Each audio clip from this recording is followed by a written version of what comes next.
Good morning सभी को दोस्तों। ये आप बताइए, आप लोग कैसे हैं? ठीक है ना? देखिए, मैंने बर्तन धो लिया।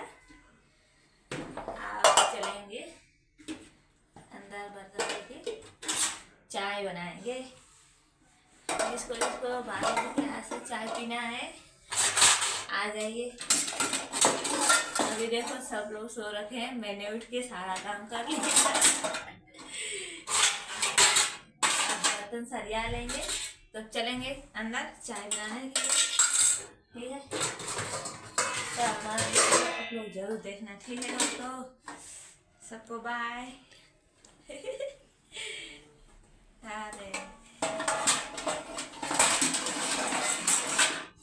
अंदर अपने कमरे में चाय बनाएंगे। अरे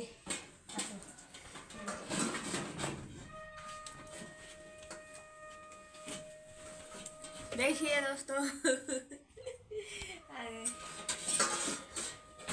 मैंने चाय भी बैठा रखा है, देखो चाय भी पक रहे हैं।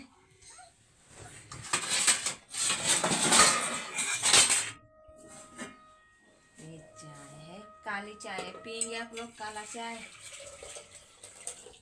देख लीजिए।